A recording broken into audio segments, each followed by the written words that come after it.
Terrell, please welcome. Please welcome. Yeah, definitely, definitely. Thank you for giving me the opportunity to be on the show. I'm excited to share a little bit of knowledge, a little bit of background on kind of my stance on finances and business, and et cetera. Oh, absolutely. For the people that don't know you, Terrell, can you give them a basic background of yourself? Yeah. So my name is Terrell Davis. People call me T-Time for short. I usually say I'm three things: serial entrepreneur, investor, philanthropist. Serial entrepreneur because I've created a couple companies and kind of use one company to invest in another one and kind of go from there. When it comes to investor, after I probably started my fourth company, I decided to kind of get into the investment realm and invested in restaurants like Superhero Chef chain. And then from there, I kind of went more of the philanthropic work and kind of did a combination of investing in philanthropic, which I have my latest venture called HBCU Seed, pretty much a venture capital firm that is providing investment funding for HBCU alumni, student, faculty, and staff members, whether they're current or past. So that's kind of my latest venture. My passion is really just being able to start something from the ground, planting that seed and really investing in our community because I feel like that's key to generational wealth and breaking generational curses. So, that's born in Lexington, Kentucky, grew up in Atlanta, Georgia, attended Oakwood University and got my degree in accounting. But yeah, I loved entrepreneurship since I was a candy man in my elementary school. And, from there, I realized that, entrepreneurship was in my vein. I feel like so many people are like born with entrepreneurship and it's like, no Right. matter what, you do what you can to make it happen. So I'm glad about my journey and glad to see where it's going to go from here. Now, that's interesting that you went through all these different journeys to get you to the point where you're at right now. And but what made you decide to say I'm going to go into becoming a VC? Yeah. I think the main thing decided when I was in a VC, one of the first companies I started while in college was an app called Rideversity. And it was pretty much a carpooling app for college students. And I pitched it to a university to create this mileage plan program. And it's like when you come off the school, you get meal points and you can use those meal points to buy whatever. I wanted this thing called the Rideversity Mile Plan. And that means you'll get 500 miles. You can use that 500 miles to go wherever you need to go. And the university was contemplating investing over $500,000 into this technology company that I built, ride sharing. And they end up buying or, investing in another franchise, actually. And at that moment, I realized that, they wanted to play it safe because they weren't unsure with should we make an investment? Should we take the liability risk? And after I graduated and kind of made my investments in restaurants and stuff like that, last year, 2019, it kind of hit me again. Was like I was reminiscing on the struggle of raising capital, and I was like, you know what, we need something like that. Like I need to go back. My university actually hit me up, and they said they wanted me to be an entrepreneur in resident to build out their entrepreneurship center. And during that process of building, helping them build out the entrepreneurship center, I was like, we need to create a funding vehicle for this. And I was like, I don't want to just apply for my HBCU. I wanted to apply to all HBCUs. And I was like, what a difference it would be if HBCUs came together with a big pile of money and made investments in our own people and being able to own our own businesses and kind of, in a sense, build multiple Black Wall Streets in these particular communities. So last year it kind of came to me and I was like, you know what, I'm going to make this happen. And that's kind of how I moved forward with HBCU and kind of went into the VC space. And get a VC space. And you guys raised up, for, if I remember correctly, you guys raised about $10 million, correct? So we're still in our funding raise now. So Okay. so how VC pretty much works is that when you first start, you say your funding pool is 10.7. Our funding is 10.7 million. So we will be raising, or the goal is that we're trying to close that funding pool by the end of this year. And once you raise your fund, then that's when you start deploying capital. We're going to start deploying our capital probably at the middle around June. But that's like our goal. And then once we finish this fund, we'll raise another fund, which our next fund is supposed to be around 25 million. So that's our goal. Wow. Yeah. And when you invest, right? I know you get a lot of pitches, right? A lot of Yeah. people is pitching left and right. A lot of entrepreneurs. Yeah. But now let's put it this way, right? You're getting all these sales pitches, and I know you have to say no a lot. Yes. All right, because it's but so many that you can bring on board. Now, Correct. how do you select which ones that you're going to go work with, and or what would you say is the targeting point for you to want to invest in this company or this startup? Yeah. So that's a great question. So how we do our investment, our make our investment decisions. When I first got in the VC world, I didn't know nothing about VC. So I'm just letting you know, raising a fund. I was like, I got an idea. I got a cool name. Let me research it and kind of figure out. So one of the things I did that helped me or make my decisions is that I created a VC investment committee. And pretty much I got VCs from Silicon Valley, from other big companies, and I googled the 10 top VC industries that receive the most funding, and I picked a VC from each industry to be on my investment committee. So if you come in and you're like, hey, I have I'm pitching an idea about consumer products, or I'm pitching about healthcare, that now goes to the VC first. Then they make a recommendation if we should, if they get it 50, they narrow it down and say, hey, these are the top 10 and these are the ones. So any one that they recommend, they're pretty much going to be the ones that are going to be the most successful because they've already done deals in this industry in Silicon Valley and stuff like that. So we pretty much use their recommendations because that's what we hired them on our team to kind of filter. So those are the ones that get to say the no. It's kind of harder once I get those top 10. It's harder for me to say no at that point because all of them can be successful. It really comes down, do they fit with our branding? Does it fit like with what kind of company that we want to go with, but not necessarily that they wouldn't be successful. Just are they fitting our current portfolio and are we diverse enough in each field? Mm-hmm. So yes, I get a lot of people that DM me, and I'm definitely trying to go through them all. It can be hard, especially people.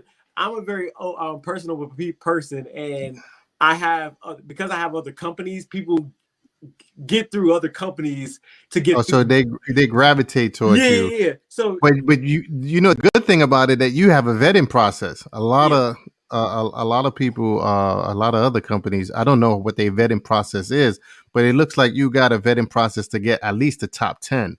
Yes. So, because we have our subcommittee that picks the majority, and then from those they send them to the main committee, and then our general partners select the final selection. And the goal is we'll be making quarterly investments. So even if one person doesn't get it, they do have opportunities to reapply, and they reapply if they have new things that come up, hopefully more revenue or something like that coming in. So we kind of let them know like, hey, you didn't get it this time, but if you apply during the next quarter and you have these things have changed, because the only things we want to know is like, has your revenue changed? Like, do you have a different thing? Like, those are the things that's going to make it more attractable. Have you got different partnerships that we definitely want to know? Those are Mm-hmm. things to reapply for, because that does happen. So we don't want to just be like, no, you didn't.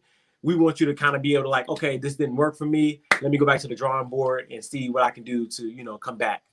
You list two criterias, right? Yeah. What other criterias that you would say would make a person more appealing for you to want to invest? So I always have this thing that I bet on the jockey, not the horse. And so we are in the business of investing in people because everybody can have a great idea, but it really comes down to how far that person is willing to go. And I'm going to tell like a brief story. One of my advisors that's in the VC industry, he told me this story about this lady that was created this hair care product that was revolutionary. And he pretty much was trying to get investment for her, but no one was really taking it up on like giving her funding. So he kind of didn't communicate with her for probably a couple months. And she texted him and was like, hey, I found a way I'm gonna get the money.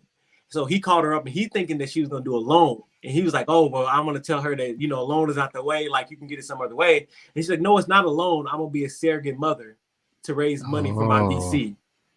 And like, wow. what was crazy about that, it let me realize that like how much minority businesses have to go so far to receive funding. And that was the sad part about it. But the other part about it is like, the fact that she would go that way That to no length. matter whatever you're gonna, I trust you. like, I don't know how you're gonna give me my money back, but I know you're gonna run me my money and it's gonna be on time.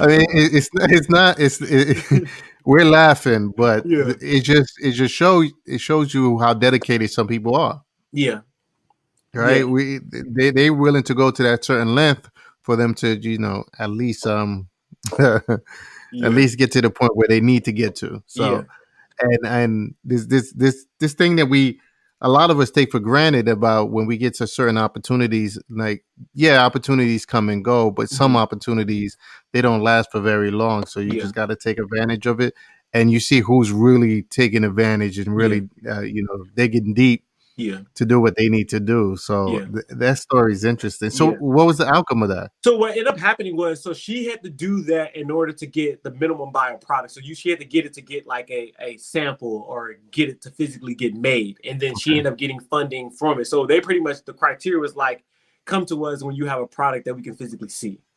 Like we want Okay. to, they call it minimum viable product. That's just something, just like a demo, some kind of test product. It's Yeah. like, Yeah. we see it, yeah, we believe it, but like, let's physically get it in our hands. And a lot of other companies, they'll just give funding to, like, no, this idea, because you have this sense of like you're in Silicon Valley and you could pitch a great idea and people gonna throw millions. If you're Right. minority, and it ain't gonna be as easy as you think.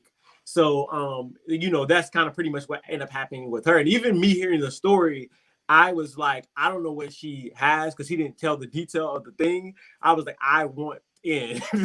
like, what, what do I invest in? Like, I She's don't gonna know. get to Like, the finish line, right? yeah, you gotta be something, so that was just my thing, is like, I guess you got to, raise a baby to really raise your own baby, which people refer to your business as a baby, as a metaphor. So, but those are our criteria. Just, we invest in people, just being able to see how someone is going to be able to sell that. That's, having a good pitch deck is really key.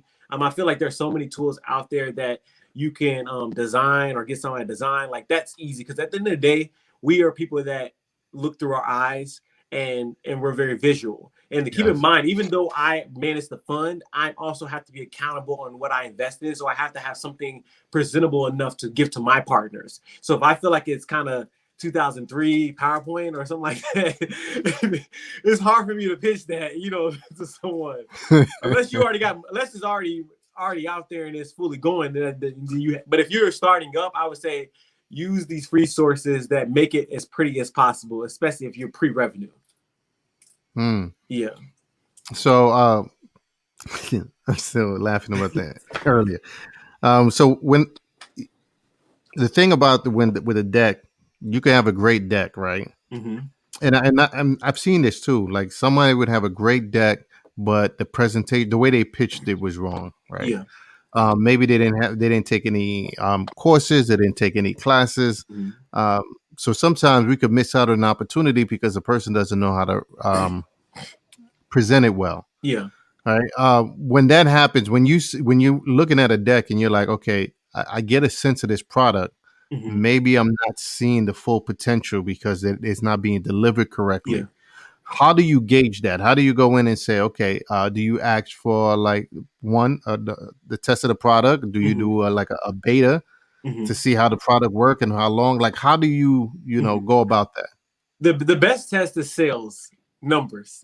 Because my degree is in accounting, everything comes down to numbers. So if you are post sales and you're already selling, I could care if you have a crappy deck. If the numbers are matching up with what your statistics are saying, that then we can have a conversation. Like, that's really what it comes down to. That if you have the numbers, I always look at the numbers first. So that means whatever you're trying to push, that's what I now. If you're pre-revenue and you're trying to pitch an idea, like you said, you can miss out on opportunities. Like, I can miss out on opportunity to fund you, but you can also miss on an opportunity to get funding, which would even bring you to the stage to be successful, if that makes sense. So I Right. do think it's very important that, like, I always try to do, if I can kind of feel the vibe that maybe someone's nervous or they really have a good concept, I usually like to do like a post or pre-interviews. And that means I'm just talking to you like if anybody else. Like, forget the pitch, like really explain why you kind of started this. And it's like a not informal kind of interview, because I want to get like your natural. Because sometimes when you get on camera, it can be very nervous. You can get nervous. You can kind of Mhm. crack up. I just want to know, like, if you're just talking to me, like if you're trying to sell it to one of your friends or whatever the case might be. Because then I also have to kind of understand what type of personality trait you are. And Mm-hmm. I also have to keep that in mind when I'm investing. So that means, am I going to have to hire someone to sell, to be your salesperson? Because you can have a great idea, but we also look at your team. And I feel like the team is the most important, because you can have a great idea, but we can also help you with, like, okay, maybe you don't need to be the one presenting. You know what I'm saying? Like, you might want to get someone Yeah. that, and that's completely fine, because I did that when I first started. Like, at one time, one of my businesses, I had someone be a whole CEO. Like, it was this someone that I felt like I wanted to put in that place at the time, because I felt like I was focused on back end stuff, Mm-hmm. and that person was more like in the light, that could talk to people, that wasn't afraid to do pitches. So I was like, honestly, take my reign. Like, at the end of the day, I own the company, so you can have the position. You know what I'm saying? I just want the company to win. So if you can, if I find someone that owns a company and can be able to step down and put the right people in place, even if they're not the Right. right person to be CEO, that shows a lot, because at that point, you want the company to be successful, and the company is not surrounded around you. And that's the Sure. same for me. At any stage of my life, if someone's coming, I'm like, dang, like, that person can raise 25 million. I will step down from HBCUC and be like, you're the fundraiser person, and let me be your hype man. Whatever you need, because that's my whole goal is for success. So whatever that Right. Right. comes at, Right. that's my goal for that. Yeah. That's so true, because a lot of people, they don't differentiate the difference between a CEO and a founder. Yeah, Like, you could be a founder, but that doesn't mean that you're the CEO, vice yeah, versa, right? And to the point that you made, and I want to echo it some more, is the fact that sometimes you got to do what's best for the company. yeah, And I know somebody, I was reading up on this liquor brand company, and one of the founders, well, it was two founders, but one mm-hmm. of them was great at marketing, Mm-hmm. and the other one was great at finding resources, Mm-hmm. things like that. But neither one of them had the salesman in them, so they Yeah, had to hire someone to become the salesperson, and they eventually they made that person become the CEO, because they mm-hmm. knew what it took to sell. Yeah, So to your point, yes, you're right. mm-hmm. Whatever you need to do to make the company Yeah, successful, and if yeah, you have to take a different role, yeah, that doesn't mean it's not your baby. It's still your yeah, baby, but then somebody may have to run the daily day operation, right? yeah, If you don't have those skill set, or selling, or marketing, or whatever the case may be. yeah. But that's good. But how do you determine, like, put it this way, Mm-hmm. what would you consider, or what industry would you consider is a best investment for a VC? I feel like the hot investments that are going now is healthcare, logistics, and e-commerce, or more, which is separate. I'll say technology. I would say those are my top four. Technology, e-commerce. When I say e-commerce, I'm also thinking of like social media influencing. I feel like that's a whole. I feel like it should have its own niche, but I feel like it's so much money that's made from social media influencers for product. They build a following, two or three, and people follow their life, and anything they do, they buy. Like, they'll come up with 5 different lines. So it's like being able to invest. That's actually one of my goals, is being able to invest in like a social media themed company. That means like that's powered within, like, the fact that like Fashion Nova became so successful off of Social influencers. media, yeah. Like the power of like being able to get those people. And if you have the money, honestly, you could be pretty successful in the product industry if you had enough money to pay these influencers and get those products out there. Like, you could drop some bread. And that's why I say it's important to, like, brings back to the CEO point. Like, if you could pick any CEO, if I could pick any CEO of any company, and like if I gave them a salary and they would agree, like, you would go off of Jeff Bezos, or you would go off of these big names, and they were like, hey, I will be a CEO. You, without a doubt, you would allow them to take over, because you know their name brings value. And I feel like that's the same when it comes to like influencers and stuff like that. Their name brings value. They're built that up. So making sure you do that. So those are my top four: technology, logistics, that's me, transportation, big, e-commerce, and tech. I forgot the, I'm trying to think. Did I say four? I think I said the four. Yeah, you said But it yeah, before. yeah, Yeah, that's it's. I agree with you with the social media thing. I think that should have his own. I don't even know if it's like a own sector. Like, yeah. right, where would that fall under? Like, um, they they want to put it under media, like, because you have like Shade Room and stuff like that. But I would say that's not even that. One company that did it well, I forgot, it was called Zeus Network. Mm-hmm. And like they pretty much hire social media, and they have a network that they just do content for them. So they do shows that's completely social media based. And like I thought it was genius because I had thought about like the idea like maybe a couple years ago when the network came out. I was like, that's I'm glad like that's actually now I'm seeing a shift to like creating networks and things out of using just strictly social media. So it's pretty much like a social media streaming service. Like if you want to see your celebrities on TV, they give them a show, and you can pretty much sign up for like $2 or $3 a month, just like anything else. It's not a bad idea. Yeah. So All right. Well, you got the funding, so you could yeah. you make that sales pitch to your partners and see how that comes up. But But no. hey, you started companies early in life. Like what inspired you? The first company I've ever started, I had just transitioned and I was in public school, and I ended up going into a private school for like this 1 year.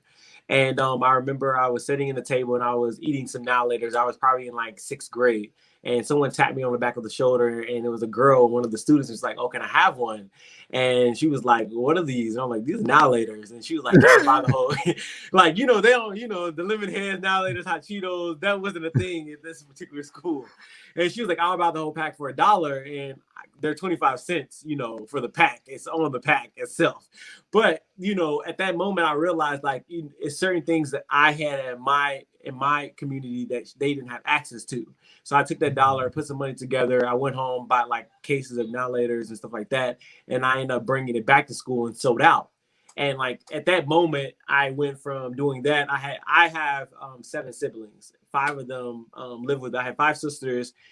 We all grew up in one literally room, like 7 of us in one room. And like I remember having one day after I did that for about a month, I raised enough to give them all 60 pieces of candy each, and they would go to school and they would sell candy. Every Sunday we would meet and say what sold, what didn't sell. Milky Ways never sold. So I don't know if y'all Milky Way fans. I don't know, cancel it right there. But from there, I didn't know what I was doing, but I understood supply and demand. I understood how to use a team, how to deal with because I would do a 60-40 split with my siblings. And like from there, I would use that to invest in another business like the lawn care. And then from there, I went to college and I invested in my tax company. And then from there, I did ride sharing, which party bus. And then I went into the restaurant industry. So that was kind of like serial entrepreneur was kind of in my blood. It's like, how can I develop something? How can I grow it to the maximum of what I feel like it can be? And then use those funds to invest in something else that I'm passionate in. Wow. Did you see that growing up? Did you No, see it no, from no. somebody in the family, or just something that resonated with you? Well, I can say hustlers definitely grew up in my family. so, so me and my brother are completely opposite. Ghost and Tommy, as they would call us, because I grew up in that environment and I kind of got out of it. And it's Right. funny because my brother had to make a lot of sacrifices to take care of our siblings so that I could have the opportunity to kind of get out. So from that mentality, the hustle mentality was definitely ingrained in us. That's the reputation. I just decided a more positive hustle.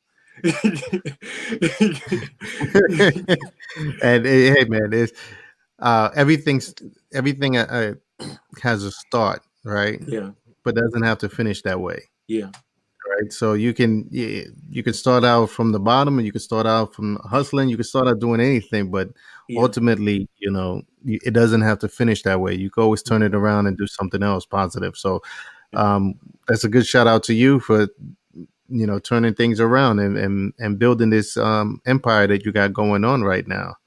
So I think me personally, I think that's a plus. So I Yeah. don't look at it as Oh a yeah, negative. yeah, Yeah. yeah, So it kind of worked out in your favor, right? yeah, Because now look where you're at right now, and I'm pretty sure you're gonna have that impact pay it back forward to yeah, your brother yeah, down the line. So yeah, to me that's a good thing, right?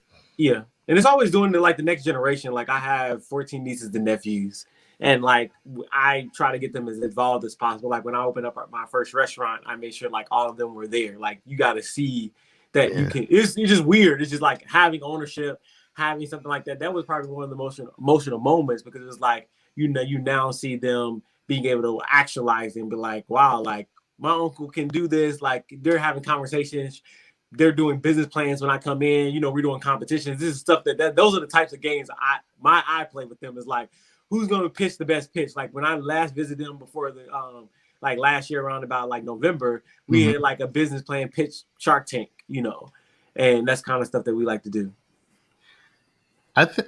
That's incredible because not only that, you're giving them a positive image to look at, but I think what's so incredible about it, you're building the soft skill sets right away, right? Yeah. How to pitch, how to communicate, how to do all these things, and by the time they reach a certain age, I'm pretty sure that they're gonna like be leagues away. So I think that's.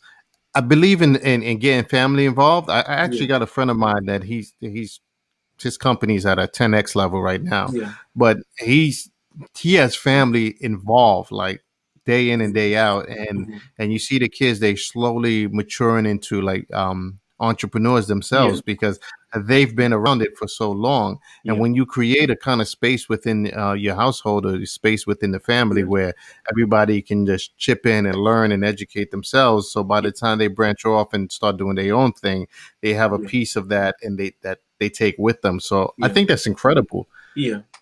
And what inspired that? Really what inspired that is like I was trying to figure out a way to give back. And with family, I'm glad you mentioned family because you have to be very careful on the investing in how you give in family. I usually have a rule when it comes to family is usually if I'm doing any type of investment, I'm willing to lose and you get one shot.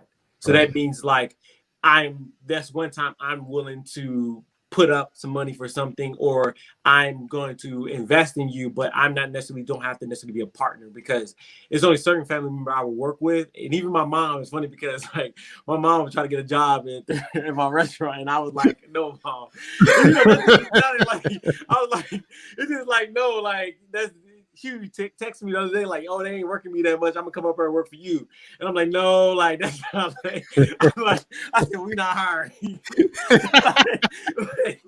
So it's just like tough love. It's like I don't mind helping you out if you need something, but just being able to separate it. When it comes to my nieces and nephews, that's the different approach I take because it's like, I'm getting them at a very younger age and I'm being able to see how to help out them. Yeah. And like I always have this mindset. Sometimes it's not about like giving someone money or funding. It's all about like giving them the knowledge on like what are the tools to get it. Like, sometimes like businesses come to me, like you said, for funding. And it's funny because I in the process of starting a podcast, and my podcast is going to be called 7 Streams in 7 Minutes. And the goal of that was you come and tell us what your idea and what your business is, and let's give you additional streams of like income that you could potentially make from your business because you might not need funding. It could just be like if you're a restaurant, have you did food delivery apps? Have you tried, there's some things like you just maybe didn't think of. And it's like, oh, if you would offer those additional services, that brings on funding versus giving a percentage of your company. So it's like it's like they pitching on the podcast. Yeah, so it's not necessarily pitching. It's more so like they tell us they have 7 minutes to explain what their business is and how they currently make money. So you have to say, hey, my name is da-da-da. These are the 4 ways I make money. We then have 7 minutes to respond and say, these are 7 different types of streams that you might have not thought of. And then we also have guests that are going to come on to say like that are gurus in certain industries. So some of them might not be able to say all 7. So let's say we had you on and we're like, hey, this person's a barber and they have X, Y, and Z. What are some creative ways, like 7, or put you on the spot? You got 7 minutes to come up with 7 streams that you would give them as alternative ways to make money. I like that. Just kind of, and kind of put it on. Some will get it, some won't. But the whole goal is like being able to voice, get exposure for your business, say what you're currently doing, and then have some alternative ways to be able to help you out. And that's a way that we can help without necessarily investing. Sorry about that. Yeah. But yeah, so that's kind of like, the family thing and just making sure, that's kind of like my goal and just teaching the next generation from there. Nah, I definitely like that. I like that. I like the whole concept of it. And the give back, I think is important too. So I definitely like that.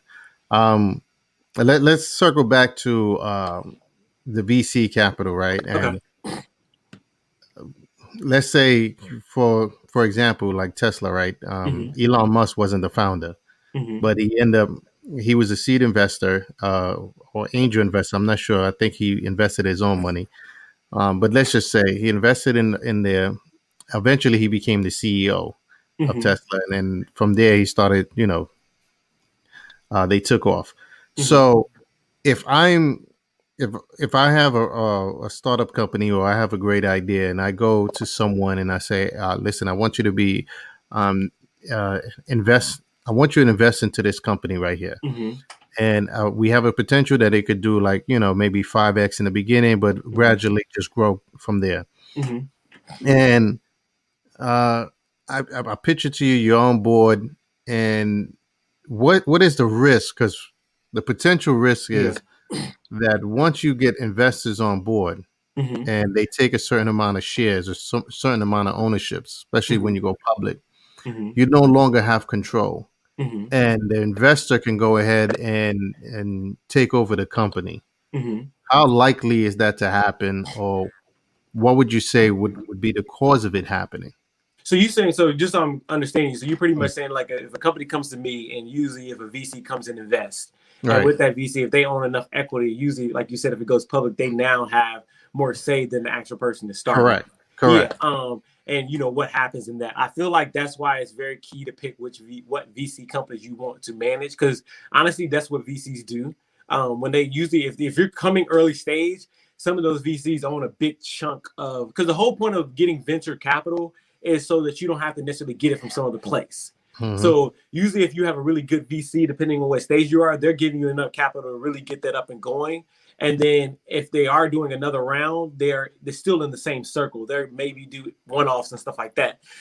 So pretty much they have a decent control.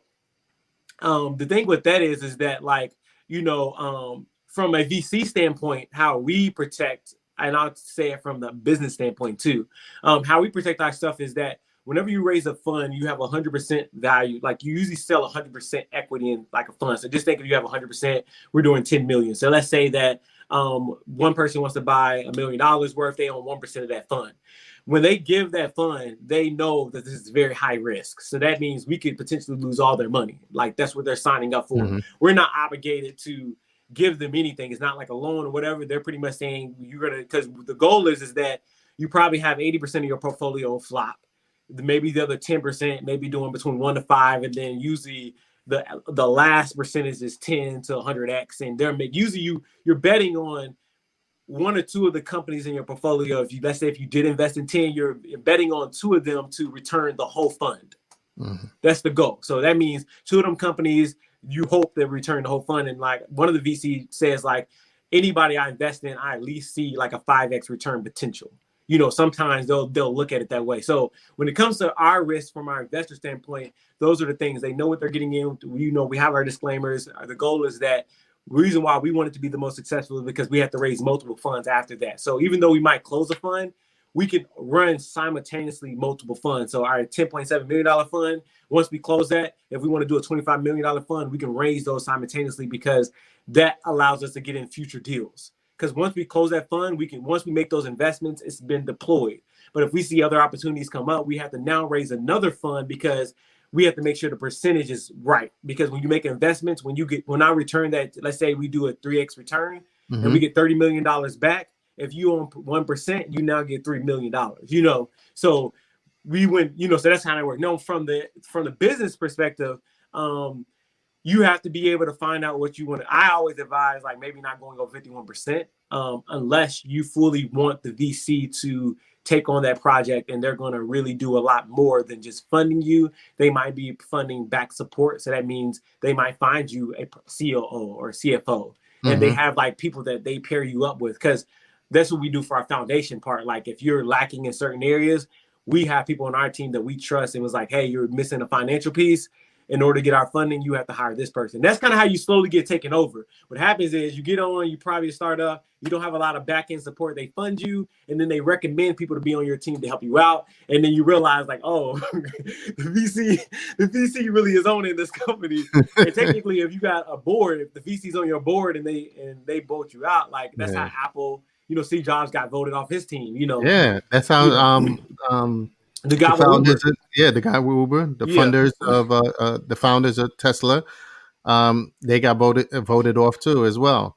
yeah. And I think a lot of us don't talk about that back end of the stories. We just talk about the venture capitalists. Now, it's one thing if you have enough runway, and then you go to a VC where you got more of a you have more leverage Hmm. because you gain you're making money on your own. When you reach a certain level and you got enough runway, you could say, okay, all right, I'm Yeah. coming in, but I'm coming in with enough resources or enough leverage on my side where I can be a positioning.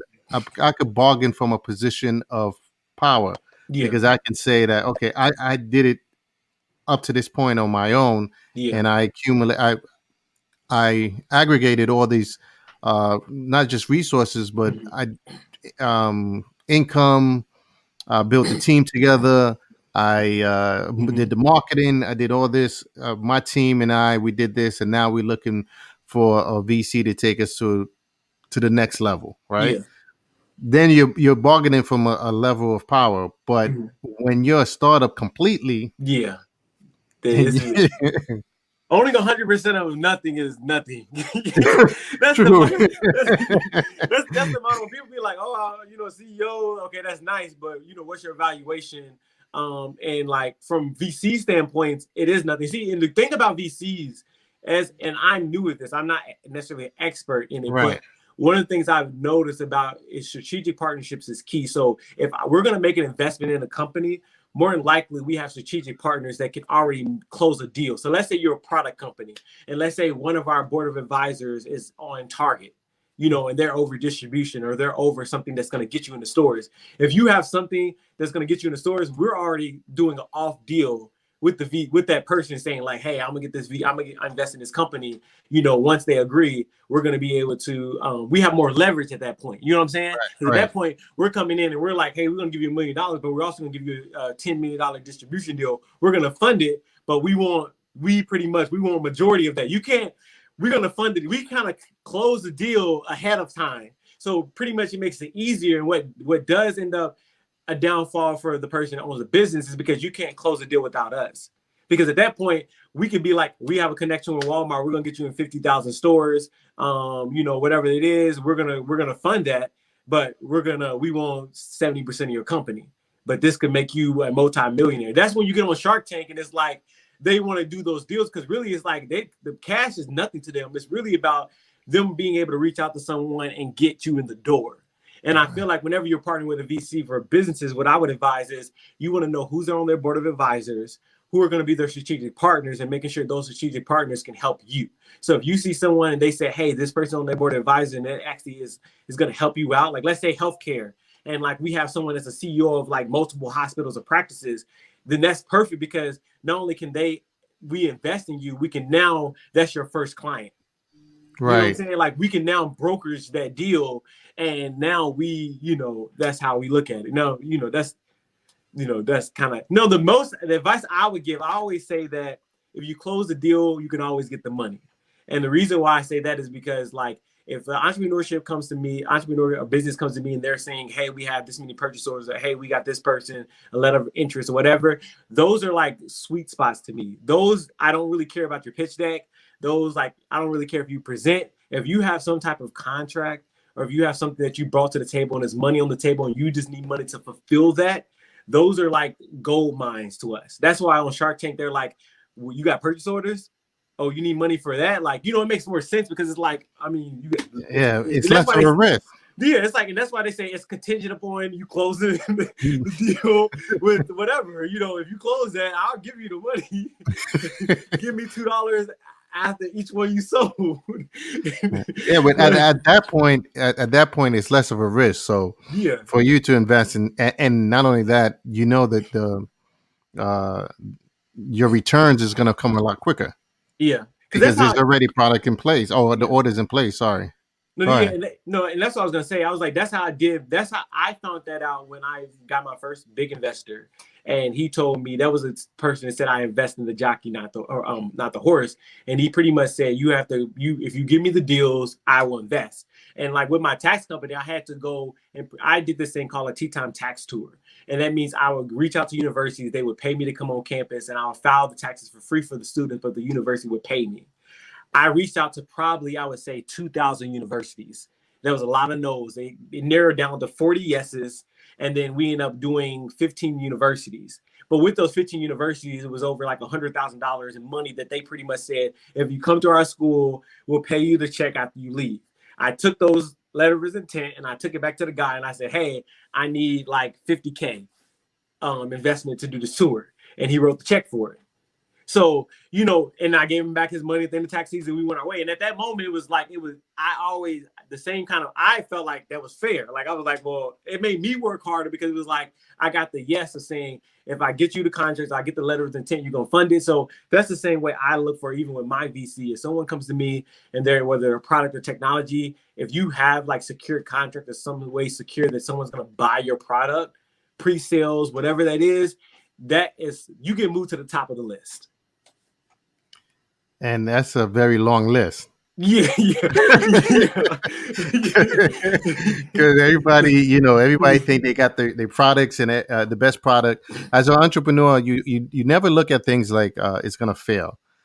Even though you may have to pivot, you may have to like go from a different direction, but you never look at things like, oh, it's gonna fail. You always look at the positive side, like this company is gonna be successful, and sometimes it doesn't work out, and then you have to you start another company or you sell it off or whatever the case may be. But to your point, yes, everybody gonna think they have it and they want to move up the top of the list because everybody think they got something that's a winner, right? Yeah. But when you have that scenario where you have like both ends of the coin covered, basically, like, all right, for the example that you said, you had the school covered and then you had the investor covered. So from that point, as an investor that's looking in, it's like, okay, so win-win situation. Yeah. Right. And so from there, but then you still can negotiate from a level of power, right? Because you still got the leverage because you did all the work. Yeah. It's already there. So you just handing it to the person and saying that. So then you can negotiate the terms that you would like. Yeah. And I feel like, and you're completely right about that. And that's why I would say you now have more say so, because now you have multiple people that want that deal. Like now you're more attractive to certain people. Right. And I feel like whenever you have that, now you can shop around. You can say, hey, I got this. And now you could go a loan route. The only reason why I went with an investor because I knew I wanted the relationship and I wanted continual capital down the line. It wasn't just this deal. It was like, okay, what are your connections with, for the future, because that person like connected me with people like from Google, from like Microsoft, some other. So I was more so looking for, when I'm looking for investors, is like, for that particular venture, what else can you offer me? And you offered me more than just capital, mentorship, funding, and you also got me connections. So those are like all check off lists that you definitely want to, advise and stuff like that. How much does relationships work or play a part in your industry? Relationships play a huge part in our industry. You have to keep in mind that like we are holding things that people value the most, and that is money. Right. And like I always give the analogy to people, like you have friends that will ask you for money and for a doubt they're going to pay you back. And you have some that you're going to count that as a loss. And then you have people that you don't know. So when people hit me up with VC and stuff, like you start off don't know. So it really comes down, those are the three categories I put people in. If I know you, the disadvantage is I now know you have a likelihood of not paying me or paying me. So this is a disadvantage when it comes to relationships. So I feel like that was, and I also learned relationships was very key, because when I started my first tax company, if they were gonna, I get very personal. Like people can front all year, but when you do your taxes, your tax person knows what you really got. Right. So whatever that is, and if you ain't claiming it, then technically it don't matter to me. So it's just one of those things. So like having that level of transparency, it made me realize that like I had to be very ethical, and I had to make sure I had to create a sense of relationships, because I'm someone, usually if you have your tax person or a lawyer, those are people you stick with very long term, unless they screw you. Right. Probably, if you find a good mechanic or a good tax person, you rarely gonna like venture off, because it's one of those things you don't want to have to deal with. Like that's something IRS you don't want to have to deal with. Right. So I learned the skill of relationship from that company of like, okay, now that I'm in the VC, is that I had to start building these relationships with investors, start building these relationships with the companies. So I would say, if you are looking for like going into getting money from a VC, start understanding their background of who you're trying to get money from. Because if you could say certain things like, oh, you did this in an article, or oh, you did this, that lets them know that you did your research. Because the Mhm. more research that you did to find me and to get the funding, like I'm gonna equate that to you being successful in your business, if that makes sense. Like if you Right. were that intentional to get my attention and want my funding, then I Hmm. know like when it comes to getting your money from the people that are supposed to be paying for your services, you're gonna be just intentional. That's how I look at it. I I agree. I Yeah. agree 100%, and that's 100% right there. Um, the other good thing about it, if they research you so well and they get like down, because I think nowadays social media have made things a little bit easier, but at the Yeah. same time, it doesn't give you all the information. Yeah. So if you can go ahead and find some more details, because sometimes I would have to go through different pages just Mhm. to find out what this person is working on, what they got Yeah. going on. And when you do take the time and the initiative to really dig deep Yeah. and then go have the conversation with the person and say, hey man, this is what I realize you've been working on. This is what Mhm. I see that you got going on, and this Mhm. is how I could add value to you. Yeah. Then it becomes like, okay, this person's serious about doing business, Yeah. because not only that they did the research and trying to get to know me, but they see where they could add value, or Yeah. they see where, okay, this is where I'm probably missing out on, or area of improvement or area of opportunity that Yeah. may be there that I didn't see, and they Yeah. noticed it, right? Yeah. So that means this person is serious about business. So I agree. That's Yeah. 100%, man.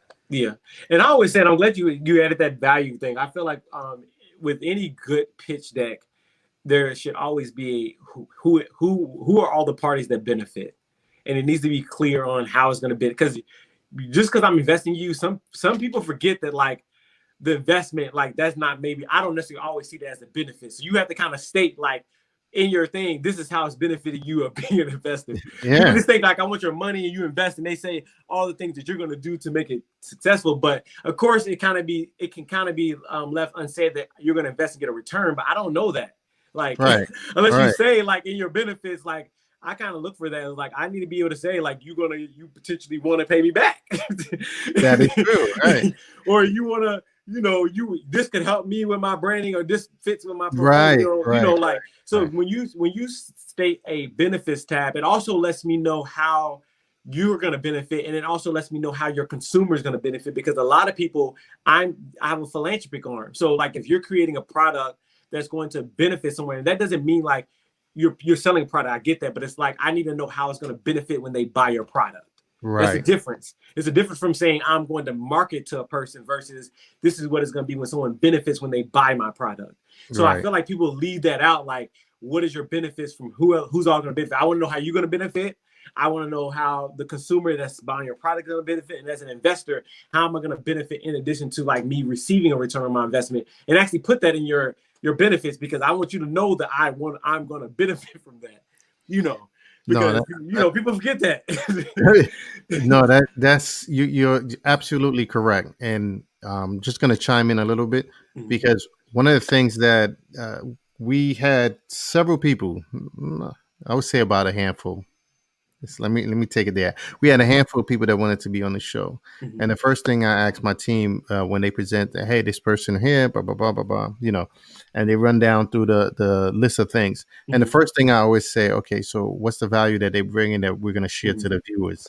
Mhm. And I always want to stress that out, is what Mhm. is the value that it's not necessarily for us. It's not Mhm. necessary. Yeah, that we could have them on the show. We could talk about certain things, but Mhm. at the end of the day, if it's not bringing value to the viewers, Mhm. then it may not be a good fit for us. Right. Yes. Mhm. And that's when you start to realize, when people talk about product fix, it plays a part. You got to see Yeah. where, how does this benefit the brand, or how does this benefit the viewers or the customers? How Yeah. does it benefit?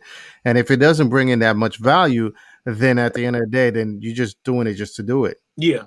All right. Yeah. And so I agree 100%. I just hope that every time we do certain things, Yeah. that, you know, we're providing the value and it's meeting the expectations of the viewers or the customers or whatever it is.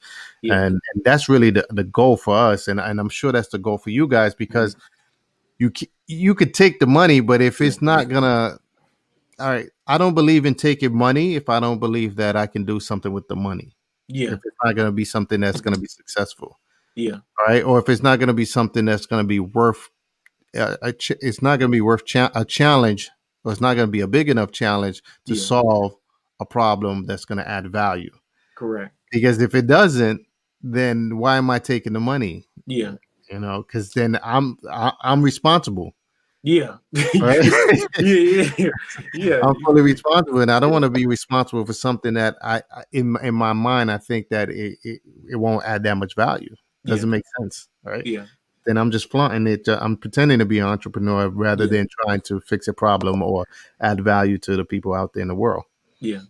And that's good that you think of like you said, that benefit thing. And like you said, like that's that's very important. You think about it internally, but being able to like see like someone say that, it's always a difference of like, because I always believe it should be a win-win for everyone. Absolutely. You know what I'm saying? So whenever you're doing a deal, even when I like bring people on my team, even if you're an intern, I'll be like, well, you need to let me know what you plan to get out of this. Because I want to be clear that you feel like, because some people can be so, and like you said, when you launch stuff, they can be so happy just to be a part of it. And it's like they have these expectations that you don't know yet. But Hmm. I just want to be clear because I want you to be happy. I don't want later on we blow up and you were like, dang, I was with you in the gym. And I'm like, you gave me the water, but I didn't know you wanted, like, I didn't know you wanted, like, you were part of the deal. You should let me know. I needed to know that. So, I mean, your water did help hydrate me. I'm not saying it was not essential, but I just needed to know that, you wanted to, you wanted to receive a little something for that. So I just want to know anybody that's in my gym. I just want to know what role you're playing. And I always tell, like, with HBCUC, we call everybody on our team growers. Because the whole goal is that we are investing in businesses and they're seeds. And anybody that is going to come on our team, they have to be master growers to make sure that they grow to be as successful as possible so we can all eat off the tree, and we can be able to continue to grow and replant this. So whenever I was like, I start off that conversation with that, and I was like, as a grower, what kind of value do you feel like you could add to the team as a grower? What skills you have, and what do you want to take away? And like those have been, honestly, I don't have a long application. Usually between what is your dream job and what do you want to get gives me everything I need to know about that person. Because Right. usually if you say, what is your dream job? They're going to say either it's their passion or something's going to make something that they really want to make. I was like, if you could pick any position on the team that you feel like we need, I'm not putting you in a position, because now that makes it easier for me to either say you're a good fit or you're not. Because we have a set people that we know we need, but I would rather versus you applying for a job saying I'm applying for this position, I would want you to tell me what the position is so I can know that I'm going to put you in that. So that's Right. reverse psychology. Because I can say, hey, I'm hiring an office manager. And you get all kinds of people, they see the salary. Okay, I want to be an office manager. But that's not something you would dream to be. So Right. I don't even like put what I'm hiring when I put out my application. I just say, what is your dream job? And what do you, what do you want to benefit from this? Because I want to know specifically, like they'll say like, hey, I'm trying to go to school, or hey, I need this. That lets me know up front that if I'm doing something, I can kind of tie that job to it. So one of the benefits might be, instead of giving you health benefits, do you want like school or you want this? Let me fund one of your projects. Sometimes it'd be as simple as that. Yeah. And the reason why I got that idea is because there used to be this app called, still out, it's called Zestful. And it's pretty much an employee benefit app. And one of the things the reason why the founder created it, he did a survey. He said you could either have six-figure, $100,000, or you could have $75,000. You could have all these benefits. And that means like free gym membership, Netflix, all these other things. The benefits came up to be around about like 5 to 10 grand. Right. And the mentality of it, majority of people pick the benefits versus the increased salary. Because they felt like, oh, I get free Netflix, or I get a free gym. Like people, it was more tailored to certain things that they wanted. So he realized at that moment, it's not about giving you more money, because when you get more money, it's not that you spend it on those things. You now find more bills and stuff to spend it on. But if you have designated to say, I'm going to help you out would give you free Netflix for 12 months. That could be more than paying somebody, increasing someone's salary. True.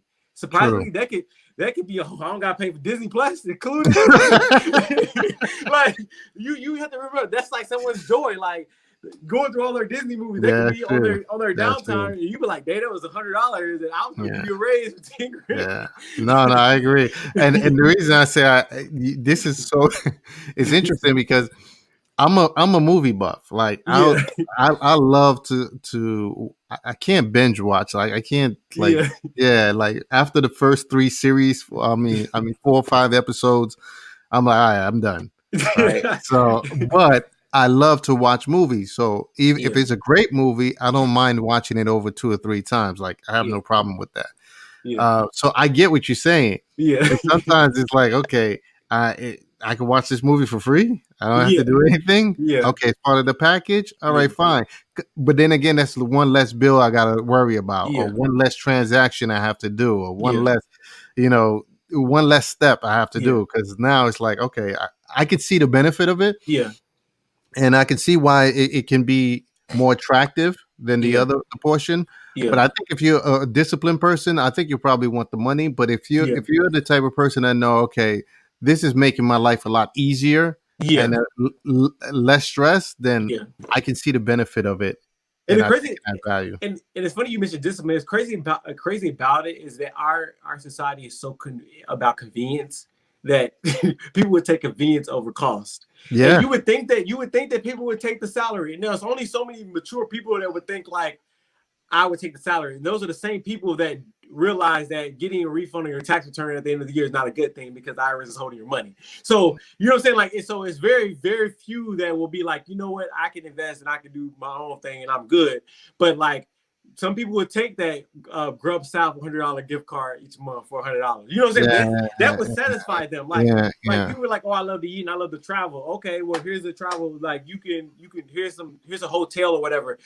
That's what because they like you said at that point it's like one less thing they could check off. And it's like, okay, I'm forced to do this. And I also recommend like sometimes it's good that people do take that option because sometimes you do need that force of like I have to force to go watch a movie. I have to force to kind of get out and like do certain things. And that's why I asked those two questions because I really want to know like what you enjoy doing. Because like you can say you want to make money all day, but like you do enjoy life. You do want to enjoy life. So Hmm. that being said, like what really makes you happy? Because if I can solve that issue, if I know this is what's going to take for you, this is what you want to do for me. So I'm going to give you the position that you said you were expert in, and I can also solve the issue of like what you want in life or what you want to Right. benefit. If you could do that, that's how you get the Google employees. You know what I'm saying? Yeah, You know, yeah. that's how the Chick-fil-A, trains their employees. Like, which they went open today. I don't know why, but I was that made me think of it. I'm like, dang, I want to. But yeah, Nah, no, but I get what you're saying. The only thing is sometimes a person think they could be skillful at this area, and then after a couple of observations or a couple of suggestions, and you realize maybe you're good at this area, mm-hmm. right? And then maybe you have to shift them over. Yeah, Um, so yes, if they can, for your gym mm-hmm. analogy that you said earlier, I love it by the way because now if everybody's in the gym and what position you could play, Yeah, and everybody plays a part. Even yes, the towel boy, the person that's bringing you the water, yeah, like you said earlier. So you got the water boy, the towel person, whoever it is, or this is the position you play on the court. yeah, So everybody brings something to the table, yeah, but not everybody's gonna be skillful at that. And that's why Jim Collins' book, Good to Great, where he described how yeah, you got to get the right people on the bus, but then yeah, you got to put them in the right seats, right? yes, So yeah, it's one thing to get people on the bus, is another thing to get them into the right seat in the right position. So mm-hmm. sometimes you may have to shift and rotate until you get them into the right, because Yeah, they may belong there because they got the passion, or they believe in the value system that you're going mm-hmm. to provide, and they just may not be in that right Yeah, situation. So you just got to reposition sometimes. yeah, And once they find that position that they like, then you can see, okay. But I agree, it got to be a two-way street. Like, yeah, what is it that you're looking for? These are our expectations.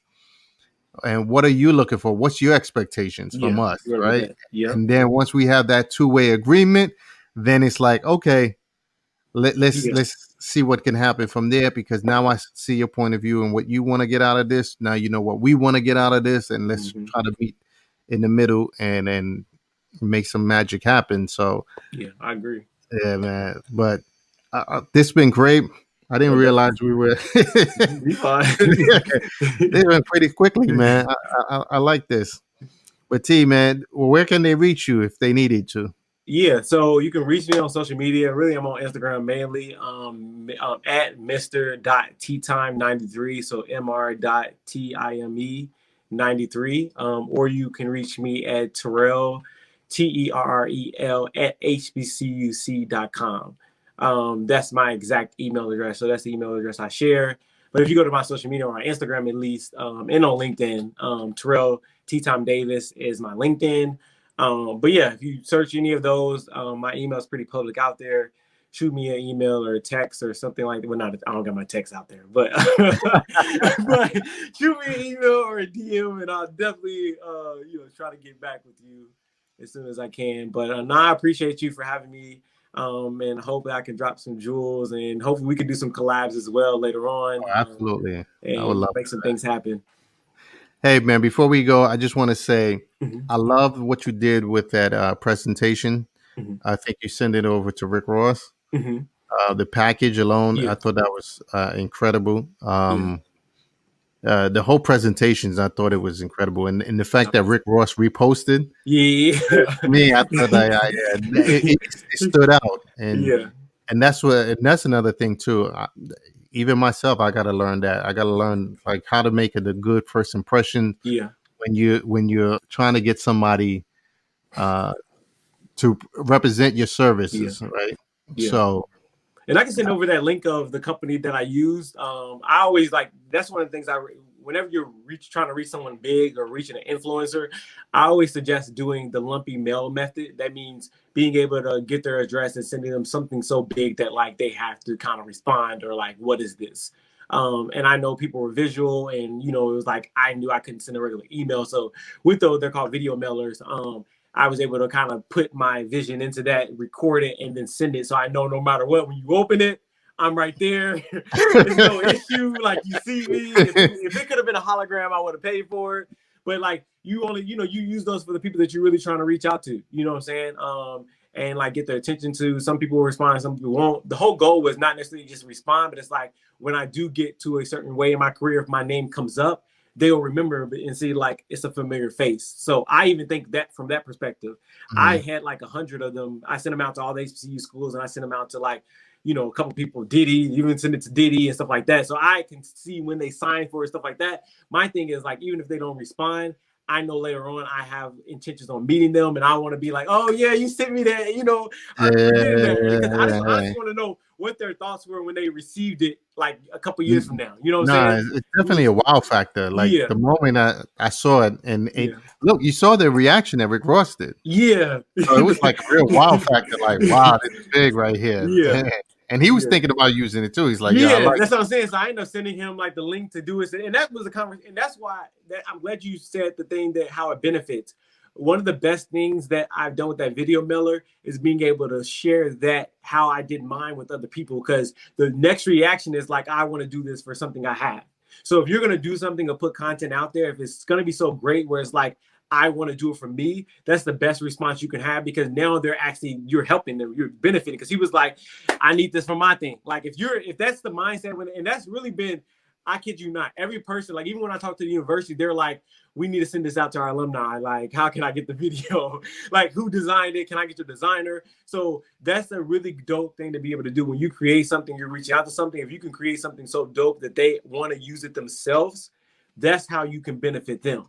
And you Yeah. can even offer that up, because they might be thinking it. They might not want to feel like they're copying you. And if you give it up, like, hey, like I'll send you myself, they'll be like, oh, okay, good. Because I was gonna ask you, because sometimes that's the thing. Like they'll think like I don't want to be like that one. No, Like, no. you know what I I'm think it's a saying? great Yeah, what do they call that again? A conversational piece, like yeah, something to spark the conversation.